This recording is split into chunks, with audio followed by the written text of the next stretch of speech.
Salut, bienvenue dans cette nouvelle vidéo. On va parler de quelques anecdotes qui se sont passées dans le Shikoku. Beaucoup de choses qui sont liées à une seule personne que j'ai rencontrée quand j'étais à Tokushima. En fait, je venais juste d'arriver, c'était mon premier jour dans la ville. Je sors pour aller faire du shopping et je croise un gars avec un appareil photo qui me dit Ah, est-ce que je peux vous prendre en photo? Moi, évidemment, j'adore ça, qu'on me prenne en photo. Je dis oui instantanément. Et il prend des photos de moi dans la rue, directement. Si vous voulez voir, je vous mets les photos tout de suite à l'écran pendant que je vous parle. Puis le gars engage la discussion et il me demande ce que je fais évidemment à Tokushima, parce que c'est pas la ville, encore une fois, la plus touristique du Japon. Et je lui raconte un petit peu mon projet de voyage. Et puis il commence à me parler un petit peu de lui. Et il me dit que là, en fait, il s'apprêtait à partir à une réunion à son église. Et il me dit qu'il fait partie de la religion qu'on peut appeler également secte, parce que les termes japonais sont un peu ambigus, Tenrikyo. Donc, on va faire un petit point sur ça tout de suite. Le Tenrikyo a été fondé au 19e siècle et se situe à la frontière entre le Shinto traditionnel et les nouveaux mouvements religieux. Il possède sa propre ville, Tenri, ainsi qu'une université et des hôpitaux. Et bien que le Tenrikyo soit aujourd'hui une institution légale, riche et respectée au Japon, certains aspects font l'objet de débats. Par exemple, la gestion de la santé et de la maladie. Le Tenrikyo enseigne que le corps humain est un prêt de Dieu et que les maladies sont des poussières spirituelles accumulées sur l'esprit. Le problème, c'est qu'historiquement, cela a pu pousser certains membres à privilégier la prière et les rituels de guérison au détriment de traitements médicaux conventionnels. Il y a aussi l'aspect financier et le hinokishin. Il s'agit de l'acte de service volontaire pour exprimer sa gratitude envers Dieu. Sauf que dans certains cas, ce bénévolat peut devenir une forme de pression sociale intense. Les dons financiers sont également très encouragés pour purifier son karma ou celui de ses ancêtres, ce qui peut mener à des dérives financières pour les familles les plus dévouées. Il y a aussi la structure dynastique et l'opacité. En effet, le mouvement est dirigé par le Shimbashira, un descendant direct de la famille Nakayama qui est à l'origine de la fondation de la secte. Le problème, c'est que la gestion héréditaire et la structure très hiérarchisée du mouvement limitent les réformes internes et maintiennent une opacité sur l'utilisation des vastes ressources financières du groupe. Enfin, il y a la pression sociale et l'isolement. Comme beaucoup de mouvements religieux japonais structurés autour de cellules locales, le contrôle social est fort. S'éloigner du groupe peut entraîner une rupture avec la communauté, ce qui, dans la culture japonaise axée sur le collectif, est particulièrement difficile à vivre. En résumé, le Tenrikyo n'est pas officiellement classé parmi les sectes destructrices au sens criminel du terme, mais il présente des caractéristiques communes aux nouveaux mouvements religieux qui demandent un investissement personnel et financier total, pouvant fragiliser les individus les plus vulnérables. Ok, nous voilà de retour ici. Donc, il me propose de me joindre à lui pour faire une réunion avec son église. Alors qu'on vient littéralement de se rencontrer, ça fait 10 minutes qu'on parle, on se connaît pas du tout, et surtout moi, petite fille de 30 ans, certes, qui est en train de voyager seule dans un pays étranger, loin de sa famille, de ses amis et tout ça, vais-je suivre un gars que je ne connais pas dans une réunion avec son groupe religieux? Écoutez, je ne sais pas trop. Je vais pas vous mentir, sur le moment, il y a une partie de moi qui s'est dit «Ah, mais c'est palpitant, j'ai envie de savoir ce qui se passe, j'ai envie de connaître cette situation. Peut-être qu'il va se passer quelque chose de fou et que je vais avoir plein de choses à raconter derrière, tu vois». Et puis après, je me suis dit oui, mais à quel prix? Parce que si c'est pour me retrouver allongée sur une table en mode sacrifice, à poil, à me faire saigner de tous les côtés, bon, c'est moyen. Ok, c'est peut-être un peu extrême comme imagination, mais on ne sait pas comment ça va finir. Peut-être que je vais juste aller me poser là-bas et qu'il ne va absolument rien se passer, à part peut-être qu'ils vont lire des textes ou que sais-je, réfléchir ensemble. Donc, même si à ce moment-là, je ne savais pas exactement de quoi il en retournait concernant ce nouveau mouvement religieux, j'ai préféré quand même dire non merci. Pendant tout le temps que j'étais en train d'hésiter, ceci dit, le gars m'a quand même dit que en plus, lui, il était guérisseur et que si j'avais des douleurs au corps, n'importe où, il était capable de m'en guérir. Alors, ne vous méprenez pas. Je crois absolument à tout ce qui est magnétisme, barreur de feu et tout ça. Vraiment, je sais que ça fonctionne, j'ai eu des preuves autour de moi, c'est quelque chose qui existe vraiment, le monde des énergies et des dons un peu, on va dire, ça fait partie de mes croyances. Vous me prenez pour une folle, il n'y a pas de problème. En tout cas, je sais ce que j'ai vécu, je sais ce que j'ai vu. Voilà. Mais là, en l'occurrence, encore une fois, le gars, je le connais, et il me dit « Viens, on va à une réunion avec mon groupe religieux et moi, je vais te guérir de toutes tes douleurs au corps. » Bah non. Non, du coup, j'ai refusé. Vraiment, je me suis dit, même si l'expérience a l'air palpitante, c'est probablement une mauvaise idée. Ensuite, nos chemins se sont séparés. On s'est recontacté sur Instagram parce qu'il devait me donner les photos en même temps qu'il allait me taguer parce qu'il les postait directement sur son compte. Et c'est tout, ça s'est arrêté là. Jusqu'à ce que, le lendemain, je marche dans la ville en me disant « Putain, quand même... J'avoue, c'était un petit peu bizarre et tout comme rencontre. » Bon, sachant qu'il m'avait aussi dit que si je voulais qu'on se revoie, c'était avec plaisir et tout. Moi, pas tant. Je sais pas, il m'a pas inspiré de fou ce gars. Même s'il avait l'air gentil, il y avait beaucoup de choses qui me disaient que c'était peut-être pas une bonne idée de le fréquenter. Bref, le lendemain, je me balade en ville, j'arrive vers la gare car il y a beaucoup de restaurants dans ce coin-là. Et qui ne croise-je pas? Cet homme, accompagné d'un vieux monsieur qui est complètement allumé. Le gars, je sais pas ce qui se passait, peut-être qu'il était sénile, j'en sais rien, c'est pas impossible, car vraiment, il était on fire. Genre, ça n'avait aucun sens.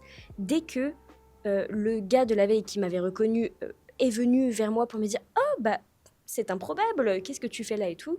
Le vieux, il était en feu, en mode « Quoi ? Vous vous connaissez ? Oh là là, c'est incroyable et tout, putain, la gaijin, tout ça, machin, genre l'étrangère. » Et à un moment, carrément, il vient se coller à moi, il m'attrape par l'épaule, il me dit « Ah, tu fais une photo de nous deux et tout », en parlant au photographe. Et il me touche bien, quoi. Le corps, pas évidemment les fesses et tout, mais bon, il est là, il est pas loin quand même de toute cette zone et tout ça. Et puis en plus, à un moment, il regarde un peu mes seins comme ça, il me dit « Ah, qu'est-ce que vous êtes belle et tout. » Bref, tellement bizarre comme situation. Et donc, le photographe, sous la contrainte, nous prend en photo ensemble. Et puis, le vieux me demande qu'est-ce que je fais. Je lui dis que moi, là, j'allais manger. Et il me dit « Ah, tu vas manger et tout, mais attends, viens, je t'emmène, tout ça. » Ah bon? Moi, je prévoyais d'aller manger toute seule. Mais je me suis un peu retrouvée piégée. Le gars m'emmène et en fait, on est allé dans la zone où je comptais aller de base, mais il y a vraiment plein de petits restaurants individuels et je comptais faire mon choix toute seule. Et il m'amène à une sorte de comptoir. Et il me dit, ici, ils font des super bons currys et tout. Putain, mais elle est où la vendeuse? Je comprends pas tout ça. Parce qu'il y avait littéralement personne de l'autre côté du comptoir. Et moi, j'étais là genre, non, mais c'est bon et tout, vous inquiétez pas. Je vais gérer toute seule mon restaurant, tout ça. Il me dit, ah, attends, regarde, là, il y a un frigo, il y a des pommes et tout, tu veux une pomme? Le gars va vers le frigo qui était à côté du comptoir, mais côté client. Et il commence à vouloir prendre la pomme en me disant « Ah, c'est bon, je te prends une pomme. » Et moi, je suis là genre « Non, c'est bon, j'ai pas besoin de pommes. Tout va bien. » Mais bon, j'ai réussi à me dépatouiller de ça, sauf que la vendeuse revient, elle arrive derrière le comptoir, et le vieux, là, il l'agresse un peu en mode « Mais putain, vous étiez où et tout ?» Bon, tout ça en japonais, évidemment. Hein. Il y avait peut-être pas de putain, du coup, mais c'était quand même l'idée. Et donc, il agresse la meuf, mais vous étiez où, tout ça? C'est un truc de ouf, nous ça fait 5 minutes qu'on attend, pourquoi vous nous servez pas et tout? Et elle lui dit, ah oh là là, mon Dieu, je suis désolée, j'étais aux toilettes. Et là, le vieux, il fait quoi? Le vieux, il se met en position à moitié accroupi, il me regarde, il regarde le photographe, et il commence à crier, ah, Umkosh tetane, Umkosh teta! Et je vous fais la traduction, il était juste en train de dire, ah, vous étiez en train de chier! Le mec est fracassé.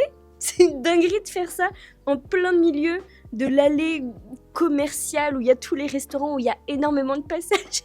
Il est en train de hurler que la meuf était en train de yèche aux chiottes. C'est n'importe quoi. Vraiment. Moi, je suis là à côté, genre oh là là, qu'est-ce qui se passe? Le photographe, aussi à côté, il sait plus où se mettre non plus. Et en fait, il voit ma détresse et il commence à prendre le vieux en mode non mais c'est bon, on va y aller.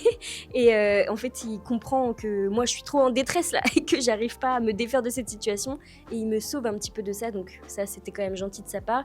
Il me souhaite bon appétit car il a compris que je voulais aller manger toute seule, et il finit par s'éloigner avec le vieux, et moi je reste là en mode mais qu'est-ce qui vient de se passer? La situation est trop lunaire. Mais bon, après ça, il m'a envoyé un message sur Instagram, le photographe, pour me dire ah, oh là là, mon Dieu, c'était tellement gênant tout à l'heure, je suis vraiment désolée, tout ça. Il me dit qu'en fait, lui non plus, il connaissait pas le gars, que c'est juste que je sais pas s'il avait voulu le prendre en photo ou si c'est lui qui était directement venu le voir parce qu'il avait un appareil photo. Et en fait, le vieux, après, il l'a pas lâché. Et évidemment, pareil qu'avec moi, il s'est mis à hurler. Mais c'était amical, mais un peu trop de sensations là, trop intense. Donc, il me dit, je le connaissais pas, je suis désolée, si ça vous a mis mal à l'aise, tout ça. Et je lui dis, non, c'est vrai que c'était gênant, mais c'est pas de votre faute. Et bon, c'était quand même un peu marrant. Et après, il m'a redemandé du coup ce que je comptais faire à Tokushima. Et oui, j'avais oublié de vous dire, mais quand il y avait encore le vieux, il m'avait demandé à un moment justement ce que je comptais faire le lendemain. Et moi, malheureusement, qui suis trop honnête, je déteste mentir et je n'y arrive tout simplement pas. Je lui avais dit, je vais aller voir cette cascade perdue dans cette forêt à tel endroit. Et en fait, après, je me suis rendu compte que c'était vraiment pas safe, parce que si le gars est mal intentionné, il peut très bien aller me choper à la cascade, là où c'est bien perdu, où il n'y aura pas de témoins. Donc, c'est pas très prudent. Ne faites pas ça. Ne donnez pas tous vos plans avec les indications précises de où est-ce que vous comptez voyager seul dans des endroits paumés. C'est pas terrible. Bref, du coup, j'y suis pas allée. C'est un peu bête, mais je me suis dit que c'était trop imprudent. Et après, par message, en fait, vraiment, je sentais qu'il était intéressé. Donc, je sais que c'est pas bien, mais j'ai pas répondu parce que j'avais pas envie de m'encombrer avec quelqu'un qui n'allait potentiellement plus me lâcher après, sachant que je venais déjà de le recroiser alors que j'espérais ne plus le revoir de base. Mais bon, bref, cette histoire s'arrête ici. Maintenant, on arrive à Kochi. Kochi, je suis dans un dortoir, et dans mon dortoir, je rencontre un gars qui est du père sa mère. Il est pas méchant, mais il est tout le temps bourré. Il a l'air d'être fonce-dé, mais visiblement il peut pas parce qu'on est au Japon et que la weed ça se trouve pas tellement facilement ici. Il y a d'autres moyens de se défoncer, mais en tout cas, je sais qu'il est au moins tout le temps bourré, et il pue l'alcool, c'est horrible. Il est en mode bordel tout le temps. Vous savez, dans l'entrée au Japon, on laisse nos chaussures, on les range, souvent il y a un petit meuble exprès. Et lui, il les laisse en plein milieu. C'est pas un truc grave, c'est pas un truc de ouf, j'en suis bien consciente. Mais quand tu vois comment les autres sont respectueux à côté, ça fait un petit peu bizarre, quoi. Et je sais pas pourquoi, il passe son temps à me coller aussi. Malheureusement, je le croise quand je vais au combini, je le croise quand je suis dans la ville, plusieurs fois pendant mon séjour. Et à chaque fois, il vient en mode « Ah je t'accompagne et tout !» Et je vous cache pas que ça me gave. Je pense pas qu'il était intéressé par moi, je pense qu'il était juste en manque de compagnie, parce que il me parlait aussi de la fille avec qui il devait se fiancer et tout, et en fait un jour c'était la femme de sa vie et l'autre jour c'était la pire salope du monde, la pire connasse. C'était assez ouf comment il changeait de façon de parler d'elle d'un jour à l'autre. Bref, il était assez instable. À un moment il commence à me dire des trucs franchement un petit peu raciste, xénophobe, tout ce que vous voulez. Et là, bon, c'est pas passé. Je le regardais comme ça en mode je pense que t'as pas envie d'avoir ce genre de discussion avec moi. Parce que ça va partir en vrille en fait. Si il continue d'avoir ce genre de propos, ça va partir en vrille. Et il a compris, étonnamment, alors qu'il était déjà alcoolisé ce jour-là.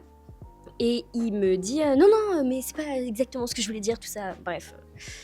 Ouais, passons. Tout ça pour dire qu'il y a eu ce gars qui était ultra collant et encombrant et chelou dans mon dortoir à Kochi.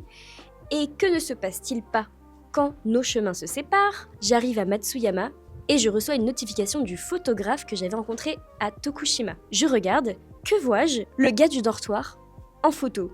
Il l'avait pris en photo à Tokushima. Et je savais qu'il était censé aller à Tokushima, mais c'était tellement what the fuck de constater que tous les chemins se croisaient comme ça. Le monde est si petit. Je veux dire, la ville de Tokushima, elle est quand même grande. C'est quand même fou comme coïncidence qu'ils se croisent, qu'ils se prennent en photo et ensuite qu'ils se parlent de moi. Bon, pourquoi ils se sont parlé de moi? Tout simplement parce qu'ils ont vu qu'on était amis en commun, puisque l'autre, évidemment, avait demandé à avoir mon Instagram. Et donc, ils ont dû faire le lien en mode « Quoi? Mais tu la connais? Mais c'est trop bizarre, what the fuck? Blablabla, blablabla. » Et voilà, je me retrouve identifiée sur ça et je suis là genre « Bon, le monde est petit, c'est trop bizarre. » Enfin bon, c'est la fin de cette mini-anecdote. Et pour la dernière mini-anecdote, rien de super grave non plus, juste j'ai trouvé que c'était tellement japonais. J'étais du coup à Matsuyama et je vais à l'accueil pour demander à la dame qui travaille ici « Est-ce que je peux boire l'eau du robinet ?» Parce qu'il y a des endroits où c'est pas terrible de boire l'eau du robinet, même au Japon. Donc je lui demande et elle me dit « Ah ça dépend de vous. » Hein? Et je dis « Ben non, ça dépend pas de moi. Moi je vous demande est-ce que je vais tomber malade si je bois l'eau du robinet ou est-ce qu'elle est saine ?» Et elle me redit « Mais ça dépend de vous. » Ça, c'est un côté que je trouve extrêmement agaçant. C'est que les gens au Japon ont ce truc de ne surtout pas se servir de leur bon sens et de leur cerveau, en fait, tout simplement, pour trouver une réponse adéquate avec les informations qui existent. À la place, ils vont seulement se dire « Je ne prends aucun risque, je me mets en sécurité, j'ai la flemme en plus de faire des recherches ou de demander à qui que ce soit pour savoir si l'eau est buvable ou non, donc je vais mettre la responsabilité sur la personne qui est en face de moi. Si vous souhaitez boire l'eau et que vous tombez malade, c'est votre problème. » C'est tout simplement ce qui s'est passé. Elle a préféré ne pas se mettre en situation dangereuse. Si jamais j'avais bu l'eau et que j'étais tombée malade, j'aurais pu dire « Bah oui, mais on m'avait autorisé à l'hôtel, c'est pas normal. » Et donc j'aurais pu porter plainte, j'imagine. J'en sais rien. Mais c'est juste que c'est lunaire en fait. Parce que tu le sais, tu vois, si dans cet endroit, l'eau, elle est potable ou pas. Mais ici, ils font tellement tout pour être sûrs que jamais une situation risquée ne pourrait être engendrée que du coup, il y a des situations un peu lunaires comme ça qui se passent où les gens préfèrent ne pas répondre alors que la réponse existe, hein. Mais ils vont tout simplement prendre des distances et rester là comme des robots à dire « Ah, je ne sais pas » ou « Je ne préfère pas répondre ». Voilà, bon. C'était pas une anecdote de fou, mais c'est juste que ça m'arrive tellement régulièrement au Japon, ce genre d'attitude un petit peu robotique, que j'avais envie de vous en parler. Voilà. Bon, j'espère que la vidéo était pas trop longue, c'était vraiment du blabla pour du blabla, mais c'était des petites anecdotes que j'avais envie de vous raconter puisque l'épisode Shikoku se termine maintenant. Prochaine étape, on arrive sur le Honshu, donc l'île principale du Japon. Car pour ceux qui viennent de débarquer, je vous le rappelle, j'ai déjà fait tout le Kyushu. Donc là, je débarque à Fukuyama, ce sera pour la prochaine vidéo. Si cette petite vidéo, anecdote, storytime vous a plu, n'hésitez pas à vous abonner, liker, commenter, ça fait toujours plaisir. Et je vous dis à bientôt pour la prochaine vidéo. Ciao!